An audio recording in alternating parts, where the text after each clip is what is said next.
Hi everyone, this is Pradeep Khanna from Sydney in Australia, welcoming you to yet another webinar from the series that we are running on immersive technologies. It's a winter late afternoon, 4 p.m. in Sydney, as we are in the southern hemisphere and we have reverse climate. And of course, we are in the middle of a lockdown which has been going on for the last 5 weeks and it's still expected to be last for another 4 weeks at the very minimum. But this is the new normal that we're going to be operating, and that's what we are going to be talking about today. We are talking about fusion of emerging technologies.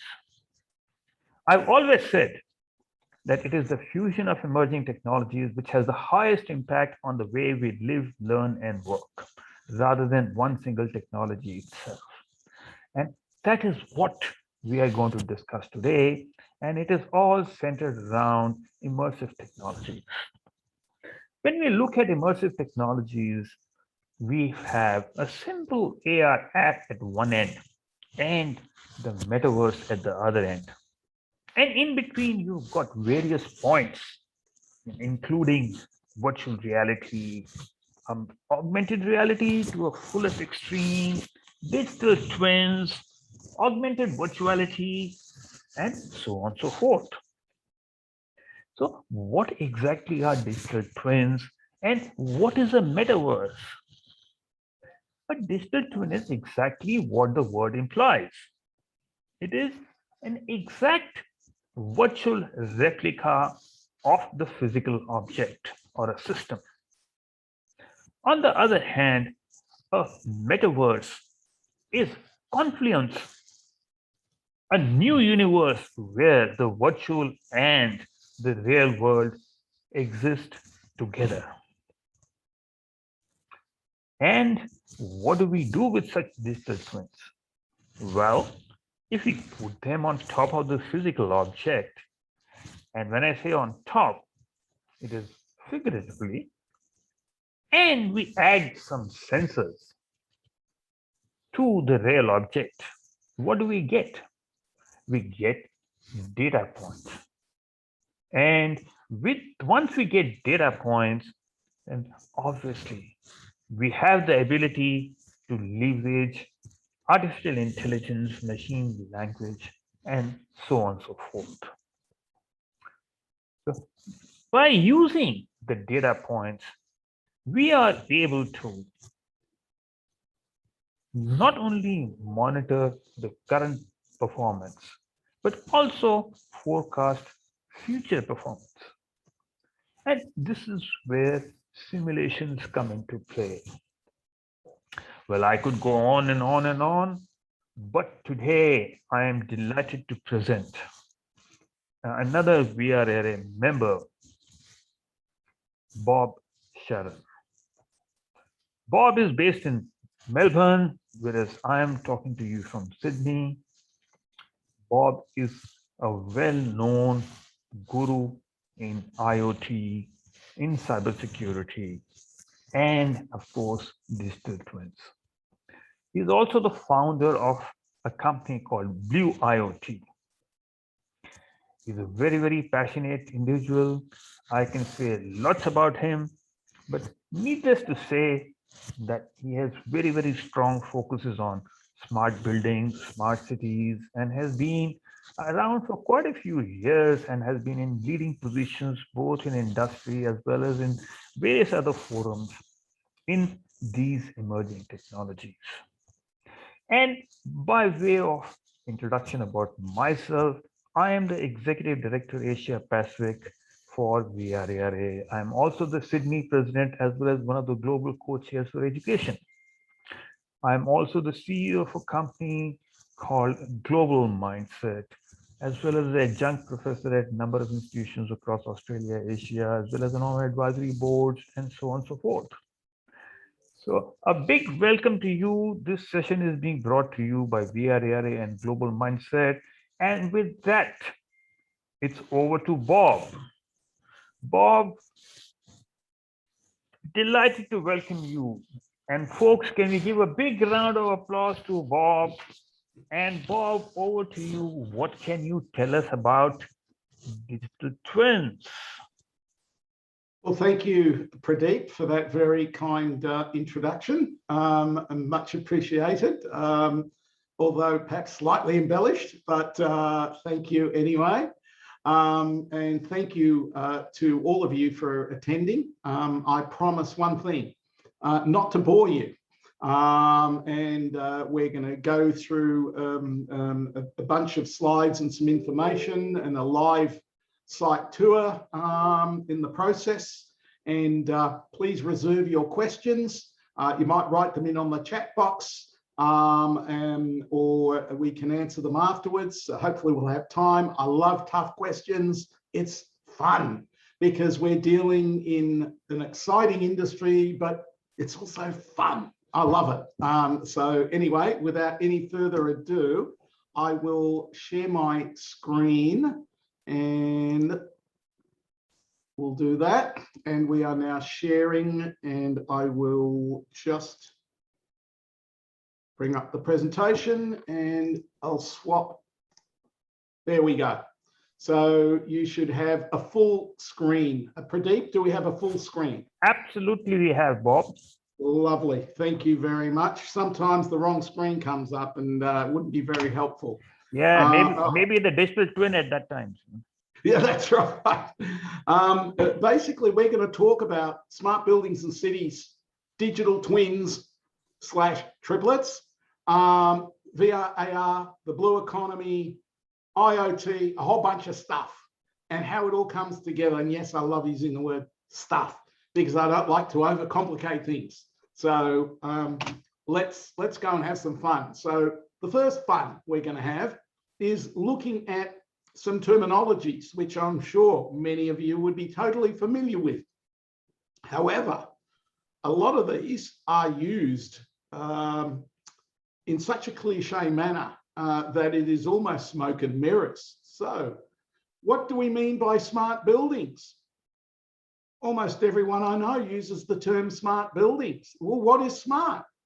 Oh, for some people, it's smart because we've got some temperature sensors in the lobby, or we've got one CO2 sensor in the lobby, or we're counting people coming in the lobby. We've got a smart building, isn't this great? Or we're counting the cars in the car park, so we can count cars and know how long they're there. That's a smart building. I don't think so. So we need to get our heads around what is a smart building. And there are new certifications coming. We are involved with one from Europe called Smart Building Certification, which looks at all the angles. How energy efficient is the building? How does it work towards carbon? What about human comfort, health and wellness? What about predictive maintenance? What about longevity? What about so many things? How easy is it for somebody to come in and find something? All sorts of stuff. And we'll go into why this is so important as we move forward. And smart cities, of course, is the extended connotation of all of that. But I've seen, again, so many terms with smart cities and smart parking, because they can count cars, they call a smart city. And I'm scratching my head saying, really? I don't think so. Anyway, IoT, industrial IoT, Industry 4.0, I think we're all pretty familiar with machine learning, but I've highlighted AI for a reason, because there are many places you will go to and see advertised, we have AI. Well, 95% of the time, or perhaps more, not quite the case, because true artificial intelligence is autonomous, able to make its own decisions, not a few algorithms. And most people that advertise AI are running some algorithms.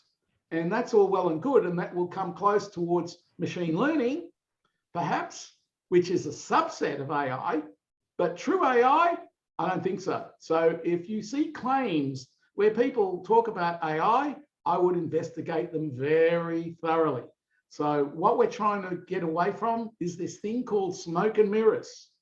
And there's enough smoke and mirrors in our industry to sink 1 million Titanics. So that's why I'm trying to cover these issues to start with, so people can be more aware of what's going on in the industry. Building information management, that's straightforward. Digital twins. Oh, well, that's a doozy. And of course, Pradeep naturally made mention of digital twins. And basically, digital twins, and everyone's going on about digital twins. It's rocket science. Isn't it great? No. Digital twins is something basic. So a digital twin is a digital replica, basically, right? And I'll be going through some definitions later on, quoted by others. But basically, digital twins is a replica, digital replica. So for example, a brand new building, we get a CAD drawing, a Revit drawing, 3D Revit drawing image, and that's your 3D image of the building. That is a digital twin, right? It's the digital replication of the building. By itself, what is it? All it is a digital twin. It doesn't do anything other than show it. But there's nothing happening. It's go down to digital triplets. And the triplet is what you do with the twin that can make it a triplet. In other words, make it alive. And this is what we're going to talk about today. How are we going to make the digital twin alive and well and doing stuff to make a difference to all of us and make it a smart building, a smart city. And then we're cooking with gas, excuse the pun, please. So I just wanted to clear that off the decks to start with, and we will go through some what other people say about what this stuff is. But twins are just the replica. That's all it is on its own, not rocket science. The triplet is the rocket science. If it can be made to do something effective and real and deliver real outcomes, which we are going to talk about. But it's good to get this off the plate initially. So, we have some pictures of digital twins, don't we? Okay, so again, very good, but what are we doing with it? And that will determine. I'm going to give a quote. Now, this comes from For Experience, which is one of the mags out there. And it talks about VR, AR, and how it adds fuel to the fire, if you want to say, or wings on a tiger, to quote them directly. And yes, that picture is myself, albeit that was about 20 years ago. So yes, I've got a few more wrinkles, and you can tell I've lost some hair since those days. But that's a real picture taken with me and a real tiger at Dreamworld, which is in the Gold Coast in southern Queensland. And yes, I do love the cat variety, and they're wonderful creatures. So digital twins. So we have the 3D replica and the impression, but what VR AR does is it adds life to it. So we can overlay it and we can see where things are, and we know how to get there. We know what to do, and even to the point of, you know, mechanical functions and electrical functions and repair functions. There's so many things that this can be used for, and we'll go into it in more detail. But it just adds to the experience, to the speed, to so many things. There's still many other elements to go in, but the VR AR component is really, it makes it really huge. It does turn the 2D, albeit it's 3D, the 2D into what I call a 4D image because of its totality, its surround, the augmented reality, the virtual reality, all of those things. So it adds, it's like having a meal, a beautiful meal. You go to a beautiful restaurant and you have all these wonderful herbs and spices, and it just tastes yum. Well, this is what VR AR done in the right way will just make it, just polish it right off. So let's start. we can see that on a new greenfield edifice, we have Autodesk Revit, which is where you will derive your initial 3D image and digital twin. And that would go into some form of building information management platform that would add all kinds of further information and data to it. And so then we would take that digital image and that BIM model, and then we will be adding a whole bunch of stuff to it. And we'll get onto that in a minute.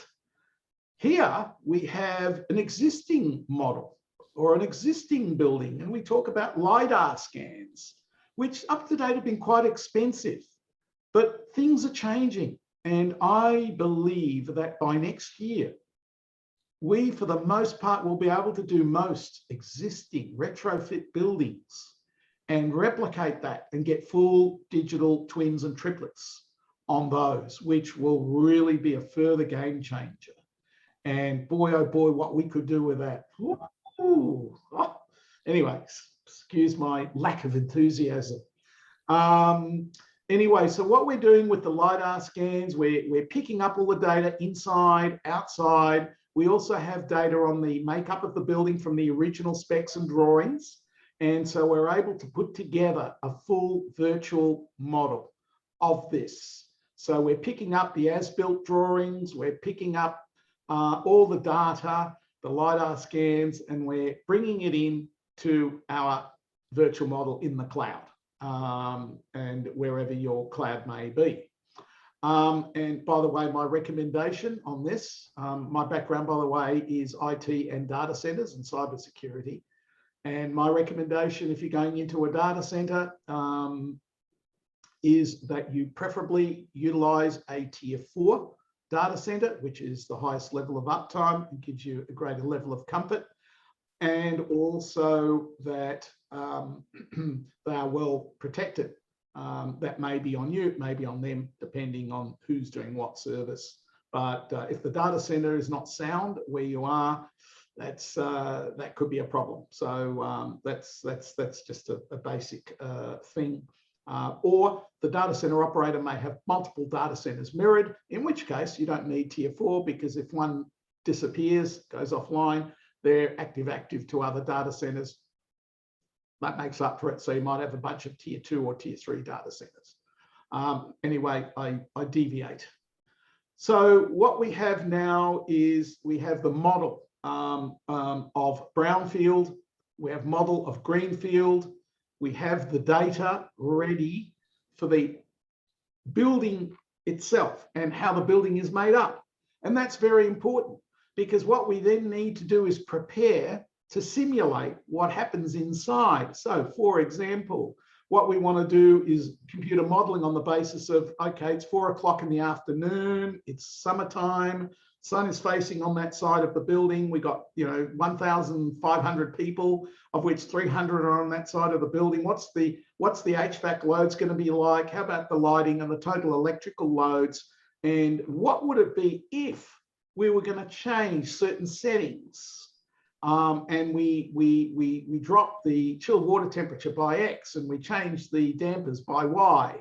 How will that affect it? What's a better way to improve energy performance, but without impacting on human comfort, and so forth? So things like that. And then we're starting to prepare the groundwork for doing real things. That's only the first of many things. And we'll go into more details in a moment. And here is where we're going to get down to more stuff. So what have we got? We've got the building on the left. So we've got the BIM model, we've got the data, then we've got the sensor network. And Pradeep was talking initially about the various sensors.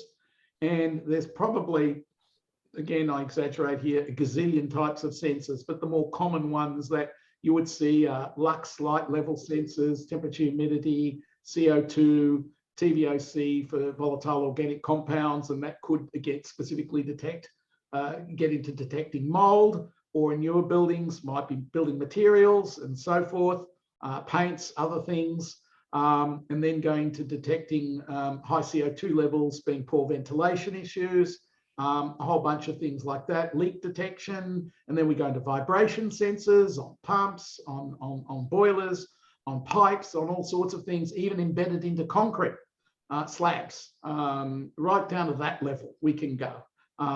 So there's no end. Even going into sensors to detect certain viruses, and that's another topic for another day.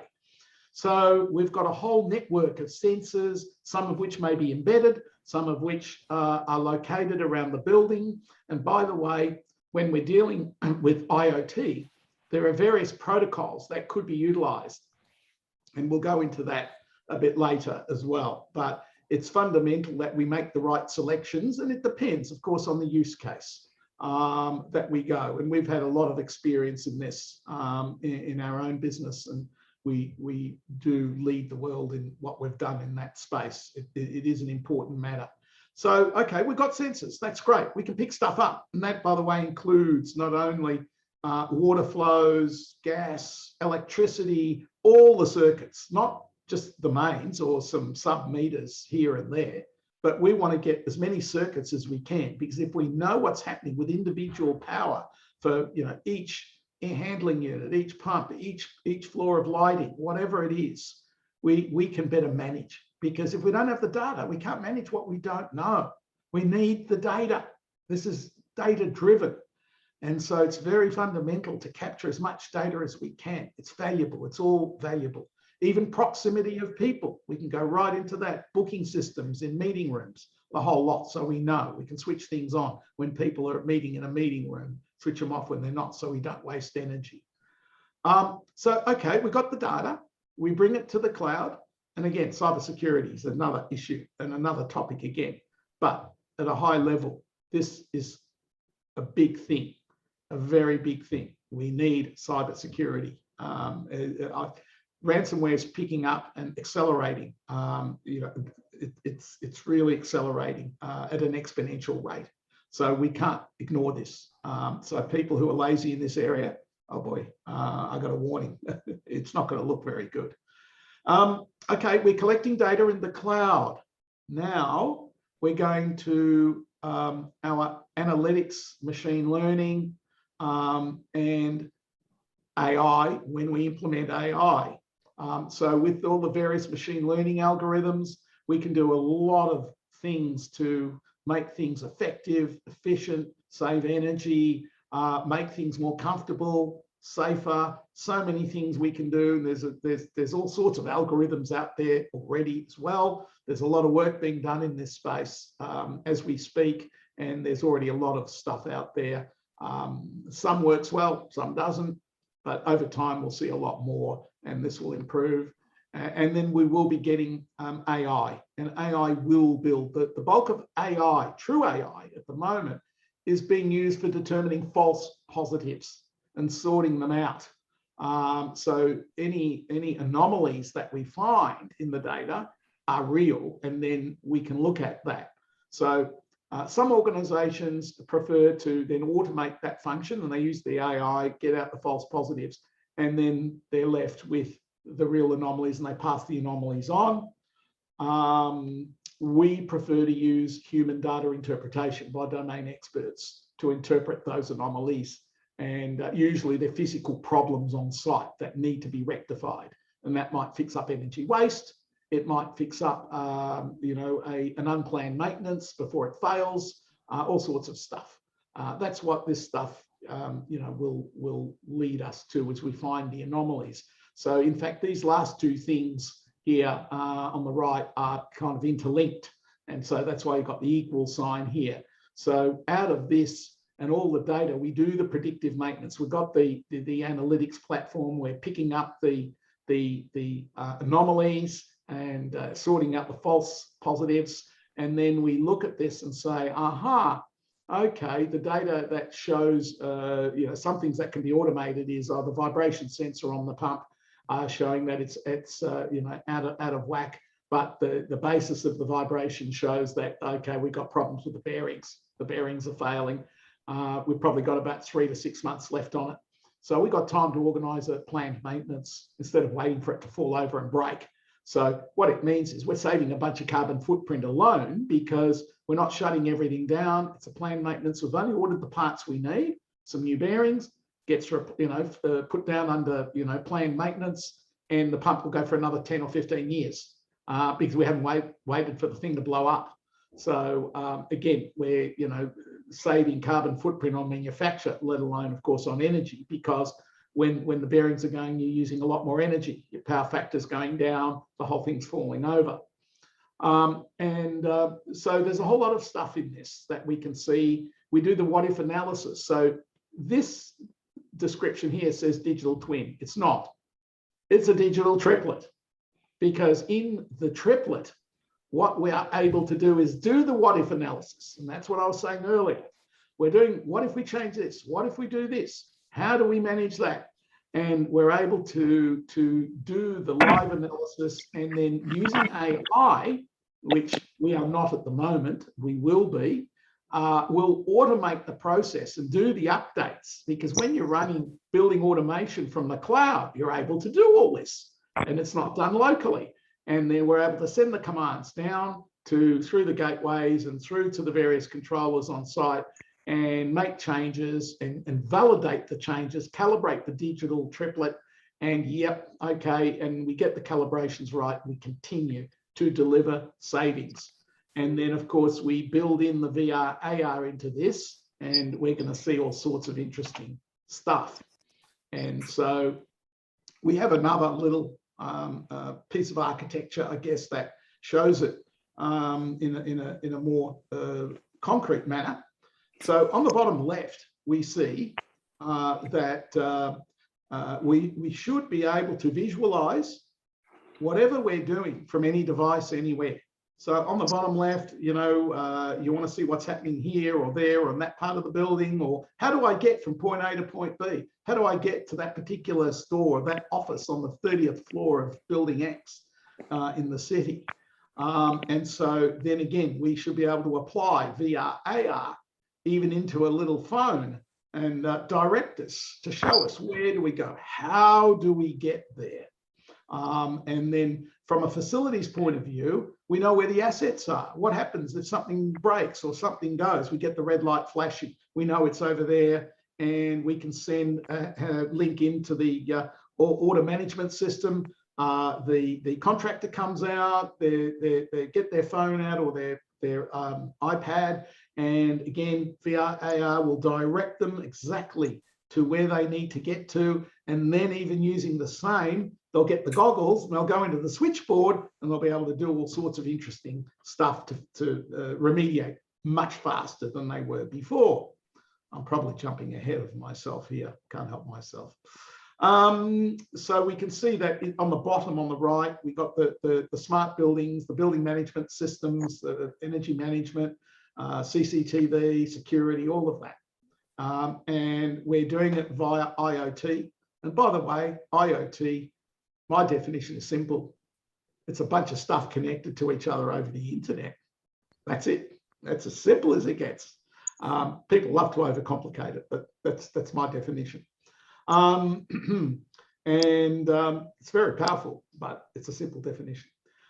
Then we go up in the middle and then we look at the different protocols, and there's a ton of them. The most common IoT protocols these days we see are we got NB-IoT, Cat-M1, LoRawan, Sigfox, and then at close proximity you've got Zigbee, BLE, Wi-Fi. There's all sorts of and there's plenty of other protocols out there too, by the way. However, this is where buyer beware, because you've got to be careful with some of this stuff.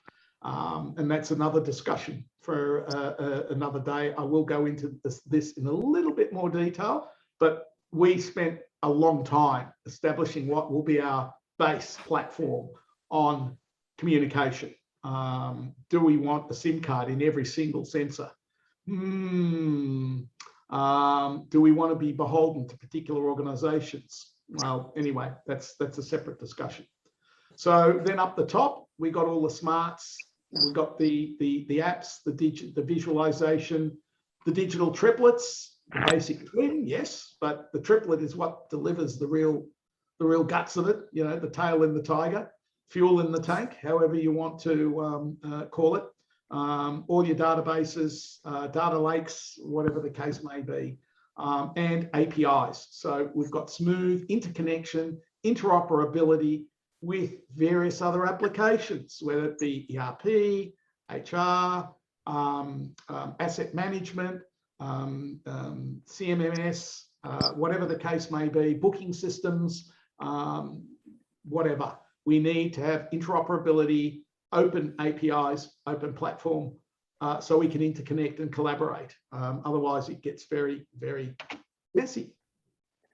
So this is just really a bigger picture. It's not a very high res one, actually, of, you know, some of the various aspects that, you know, we're controlling or you want to manage in there. So there's a whole bunch of things. Have we got the elevators? I think we missed the elevators on this one. We've got elevators, you've got fire systems, you've got a whole bunch of things, but they all come together. And in the true digital triplet, we can visualize, we can see the problems, we can then, through that, understand what is happening, what do we need to do, and have everything automated.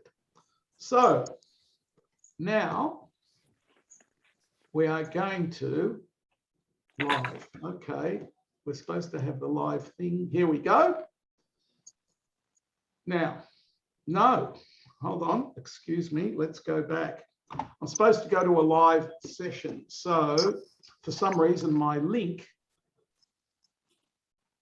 did not work. That's okay, because what we're going to do is fix that very quickly, because, right, can we see this? Yes. We've got a library here. So this is live. This is not just a demo. So this is a digital triplet, but not the full immersive VR, AR in its potential. This is just a 2D back end, what I call back end of the HVAC and physical infrastructure with the floor plans. So this is really very basic, right? Because it's an existing building and we're managing and controlling the building. So this is 5% of what the real final digital triplet will be. So just to put it in context, but I wanted to show you something real that you could see. So we've got the page, and this is in Pradeep's home city, Sydney. And Bondi is well known for its famous beaches or beach. It's a lovely location, actually. Been there many times when you're allowed to walk around freely. And then we go to the various zones, and we can go in and have a look, and the facilities people can change the set points at their will, the damper percentages, etc. These are the heaters that are on, because it's a what we call a variable air volume system, bringing air throughout the various parts of the building. And then we go to see the floor plan. So what we've done is taken the floor plan when it decides to come up. There it is. Good old internet. And so we can see the various locations.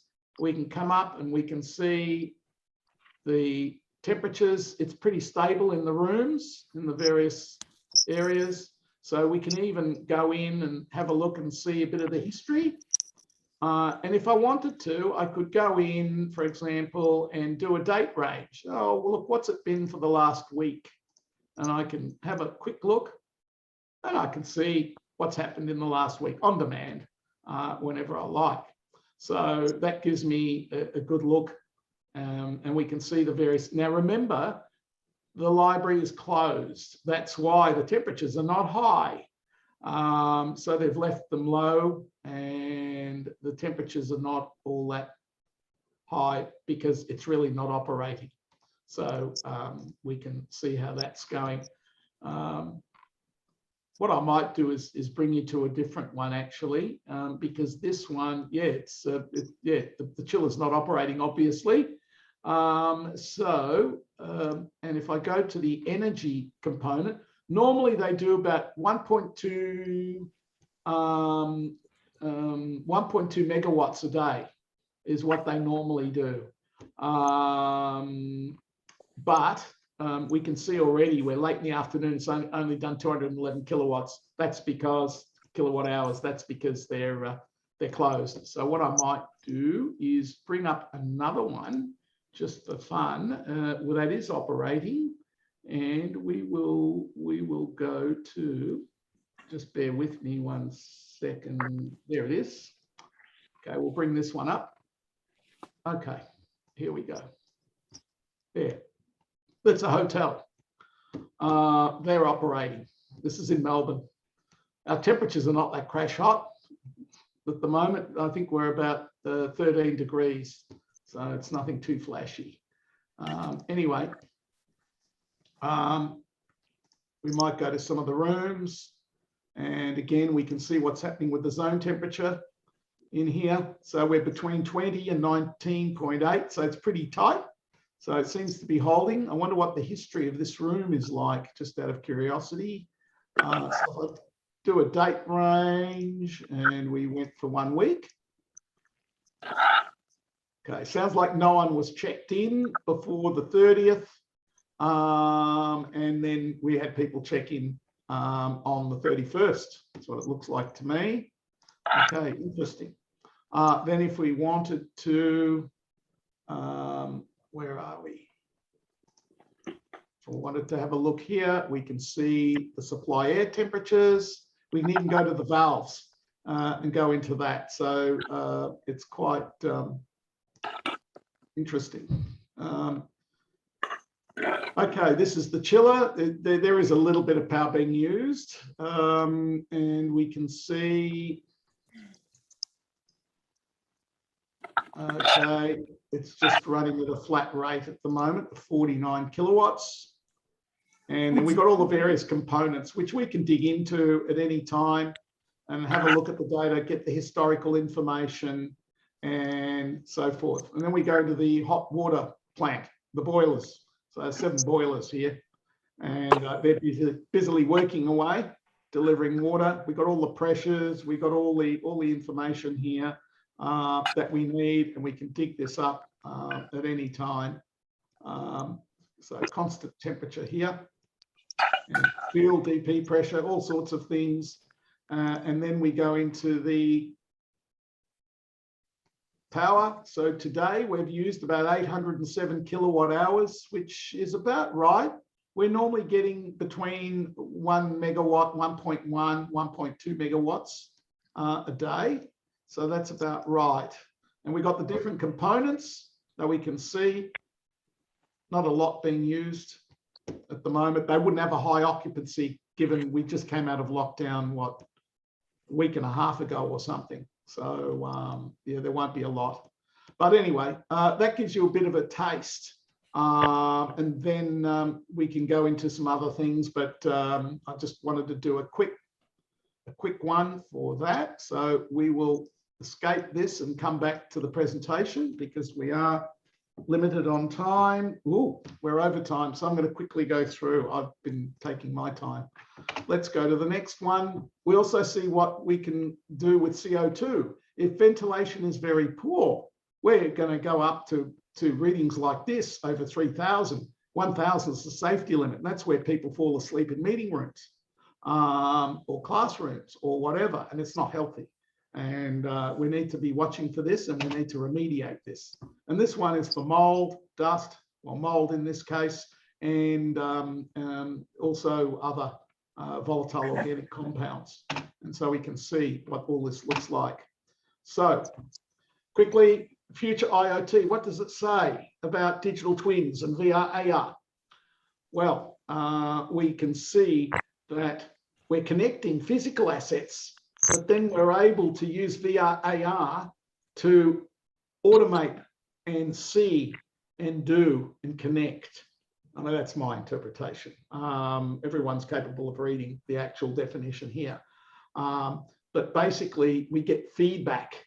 And so we're communicating both sides all the way through. So a digital triplet is living, it's alive, and it's interactive, completely interactive. So certain people can do certain things. So for example, a facilities manager will be able to make changes and things, whereas say a contractor coming in to fix something won't have that level of control, but they'll have certain access into a particular board or something like that. So much can be done with the right security, the right access, and we're able to follow an asset, we're able to track everything and interact with it. So it's a full interactive thing that we can do that's going to help us. Here's another one, IoT world today. Again, the replicas, that's a right, again, digital twins, a replica, physical counterpart. But the applications and what we can do with it, and you can see an example here of what could be done. And the market here, is huge. It's going to make a difference to our world. So I don't want to go on too long. There's another one here. We don't have a lot of time, but this is the one I was talking about earlier. We've got the technician coming with his goggles, and he can see what connects to which, and it'll make the job so much faster and save time, save money, and just make life a lot easier and quicker. So I think I've made the point on the difference between a twin and a triplet. It is really, really amazing. So basically, for example, we've developed a system called Encompass Blue. We are not to this degree. It's not there yet. It is heading this way, and we're set up to do it. But you saw already what's already been delivered. And there are many companies doing a lot of good things in this space. So we're not the only people doing stuff. There's a lot of companies doing things. But nevertheless, so much can be done, is being done, and the interconnectedness of stuff into buildings, including cybersecurity, the cloud, IoT, the interoperability, and the massive carbon footprint reduction, which is very important. Because if we're not delivering massive improvements in energy and carbon footprint reduction, how do we get to carbon net zero? It's going to be pretty hard. We need to get.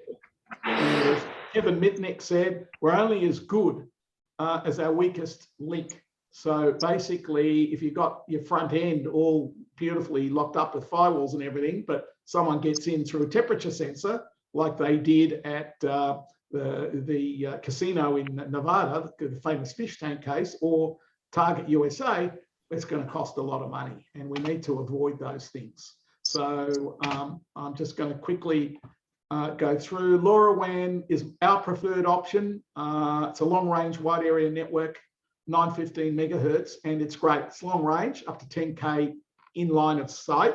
In a building, you will not get that, but nevertheless, it's very versatile, and it's a non-IP network. If we run non-IP network in a building, we have a much lower risk of a cyber hack. Very important.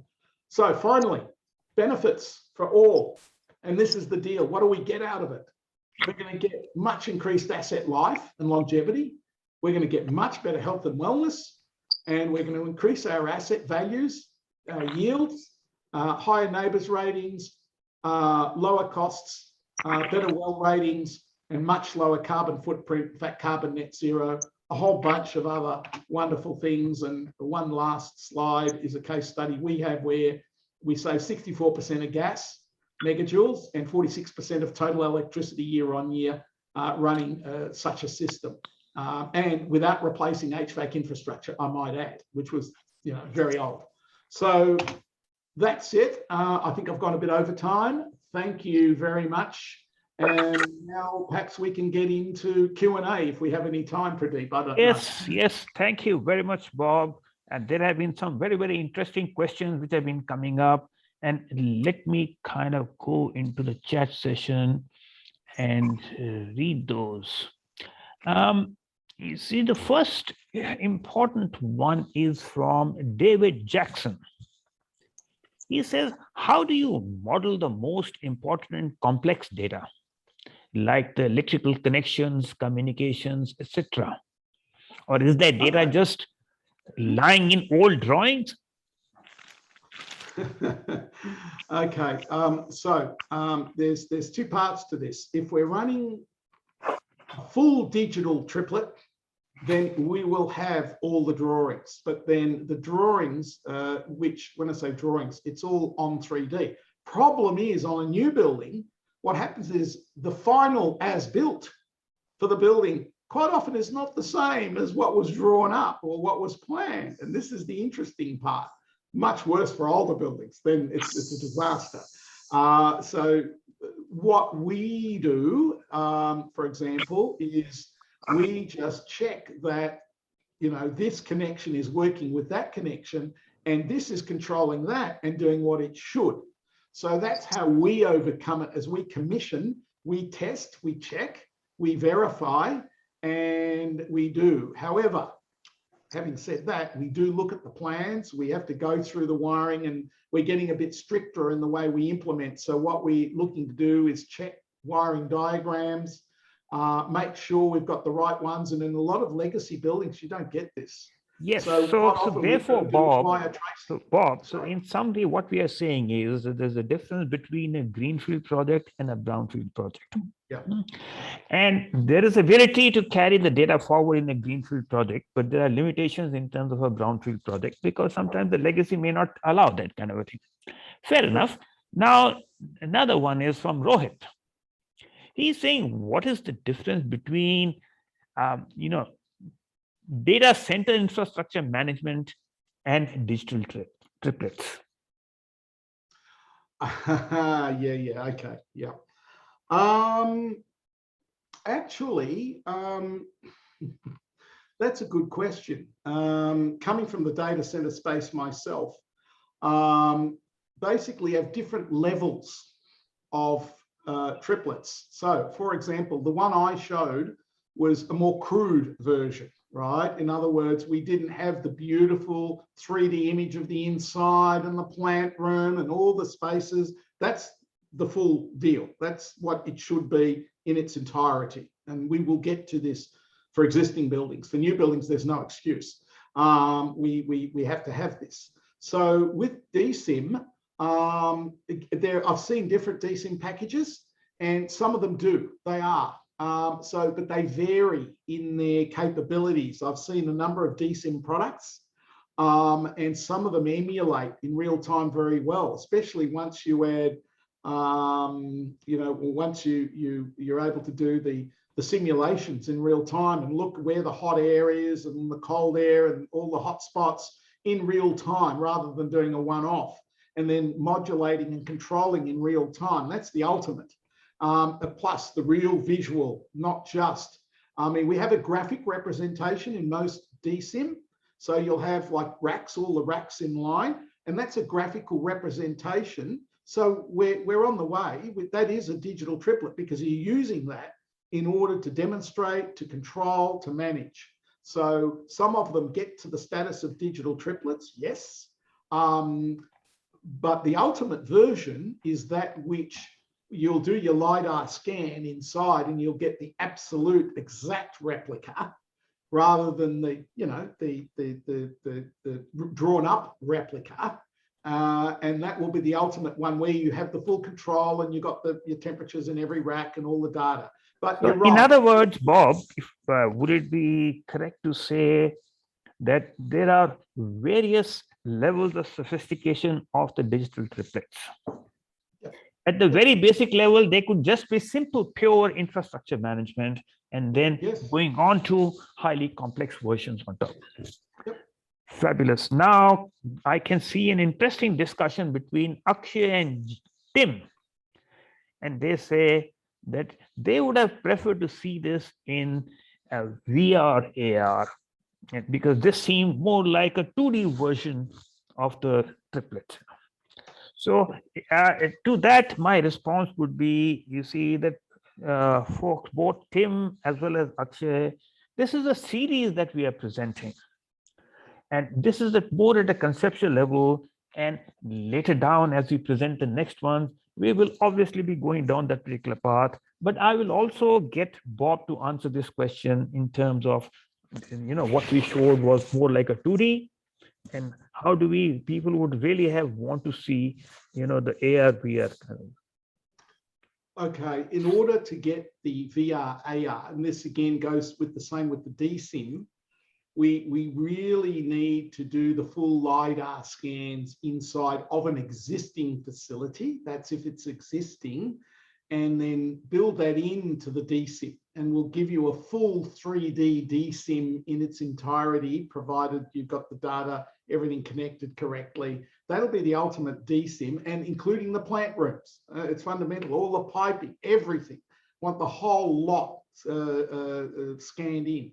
On a brand new build, it's easy because we get the Revit drawings, the BIM, we put it in, and we're able to populate this and deal with it in a much easier fashion to get your 3D. So that VR AR on an existing building tends to be a bit more difficult. And this is part of our goal next year, is to be able to, at an effectively low cost, bring that 3D image in a full 3D version. So, when we, have this chat and do some more of this in the first half of next year, then I can show you, what we've done compared to what we did, now, and show you the full 3D on an existing building. New buildings we'll be bringing on shortly. We will have the full 3D ones on the new buildings shortly as we get those, which are coming up, by the way. But okay. Yeah. Okay, thanks. Now, another one by David Jackson. He says, does anyone model the non-spatial or just the spatial as digital twins? No, it is non-spatial. So we've got spatial, but the digital twin must include the aspects of the building. So what are the R ratings of the windows? What's the structure? What kind of concrete is used? What kind of insulation is used? All of that comes in with the BIM model. And then we've got, of course, all the physical infrastructure. And then we've got the data that comes in terms of all the various environmentals, all the conditions, the electrical data, the mechanical data. They're non-spatial data, and they need to form part of, well, the digital triplet. Because if we haven't got that, then what are we doing here? So, Bob, there's another interesting one from Asaf. Asaf says that, the direction in which we are heading at the moment is that we will end up into a centralized control panel, very much into an immersive environment. What does it mean from a cybersecurity perspective?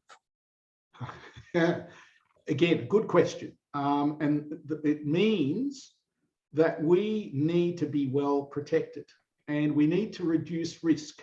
There's no elimination of risk in this business. If somebody tells you there is, I'd show them the door. So what we need to do is cover ourselves in many layers of security, both within the structure, within the building, and then at the back end, and then in between, as we connect to our data center, as we're, at every layer, we need to look at what level of cybersecurity we have, and we need to continually look at how we can do it better and not rest on our laurels.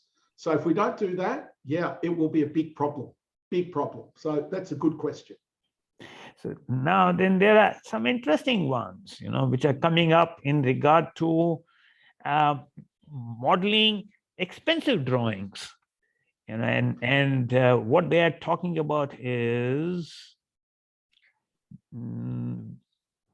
Asif, yes, IoT data shown example in POD, VR application can be when we can, okay. Yeah, so David is asking, so no one models the expensive drawings? We can actually. We're bringing that service in now, funnily enough, where we will be able to take 2D drawings and create a digital twin from the 2D drawings. Now, will we have all the information for the building? We'll get some, but we're starting that process now. So that is now becoming a service that we're just introducing as part for existing buildings. So that will help us, at least from an external point of view and internal to a certain extent, be able to model and provide a more basic digital twin. So there are a couple of other discussion points which are happening, which really relate to brownfield buildings, and which obviously is this issue in regard to how do you blend legacy when you're moving across to digital twins, But we'll pick that up.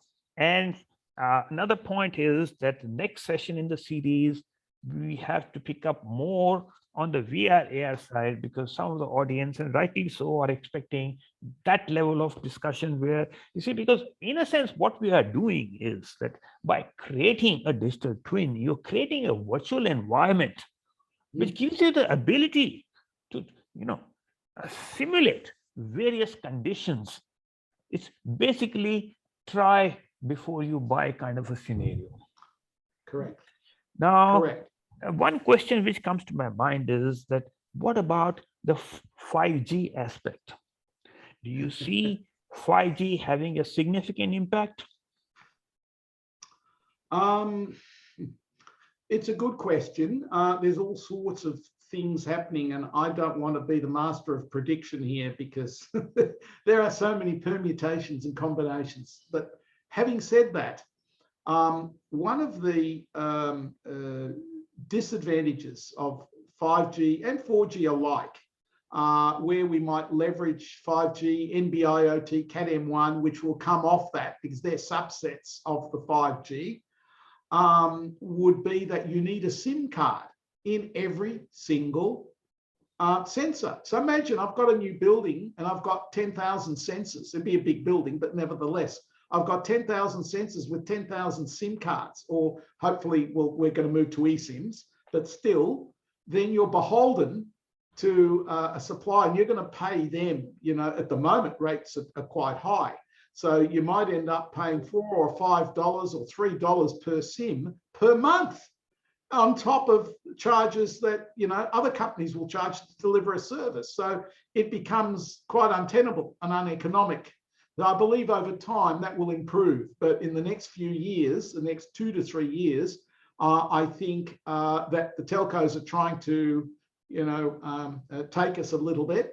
So I like to use the telcos certainly for backhaul through gateways, and then we run devices internally in a building where we don't need to put SIMs. So we run our private LoRawan network, or you might run a different network, but not reliant on paying so much extra money to donate to the telcos. For what? Why? Why do we have to increase our costs? We are trying to bring down our costs, and we can do it effectively and accurately and precisely without going through the use like 5G backhaul. Absolutely, no problem. But that's about it. We are almost to the time. Now, what I would like to thank you, Bob, is absolutely I enjoyed the session. But more important was to read the chat. The kind of interaction which was going on in the chat really gave an indication as to this is a hot button, and we need to pick it up from various perspectives. There is obviously about complex system data. There obviously is an architecture perspective. So there are different perspectives which you need to capture in. So look forward to taking this and making this as a series as we go down and build up a community around leveraging immersive technologies, IoT, AI, and other technologies. So with that, thank you very much. And I would like to thank everyone for taking the time out to join in today. We had people from over 15 countries registering for the session today. A lot of interest, and have a lovely morning, evening, afternoon, night, whatever it is in your part of the world. This is Pradeep signing off, and look forward to catching up with you at another time. Bye.